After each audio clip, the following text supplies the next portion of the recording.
نبی کریم صلی اللہ علیہ وآلہ وسلم نے ارشاد فرمایا، موت کی آرزو مت کرو۔ اگر تم نیک ہو تو شاید زیادہ نیکیاں کر سکو، اور اگر بدکار ہو تو توبہ کر کے اللہ کو راضی کر سکو۔ واصف علی واصف نے ارشاد فرمایا، عظیم انسان مر جاتے ہیں لیکن موت ان کی عظمت میں مزید اضافے کا باعث بنتی ہے۔ انسان موت سے بچنے کی کوشش کرتا ہے، جہنم سے نہیں، حالانکہ کوشش کرنے سے جہنم سے بچ سکتا ہے مگر موت سے نہیں۔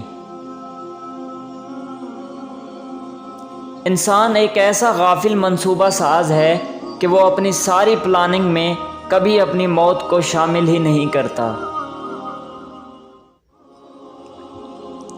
لذتوں کو ختم کرنے والی موت کو کثرت سے یاد کیا کرو۔ زندگی سے اتنا پیار نہ کرو، یہ کسی سے وفا نہیں کرتی۔ موت کو کبھی مت بھولو، یہ کسی کو دھوکہ نہیں دیتی۔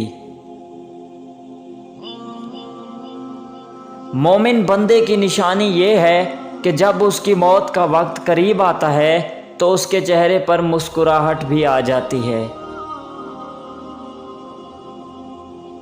موت وہ تیر ہے جو اپنے ہدف تک لگنے کے لیے کمان سے نکل پڑا ہے۔ موت کو یاد رکھنا نفس کی تمام بیماریوں کا علاج ہے۔ انسان اس منزل کی فکر بہت کم کرتا ہے جس کے لیے یہ سارا سفر ہے۔ موت ایک ایسا چھپا ہوا ساتھی ہے، اور جب یہ ظاہر ہوگا تو آپ چھپ جائیں گے۔ موت سے نہ ڈرو، بلکہ اس حالت سے ڈرو جس میں موت آئے گی۔ بے شک موت برحق ہے۔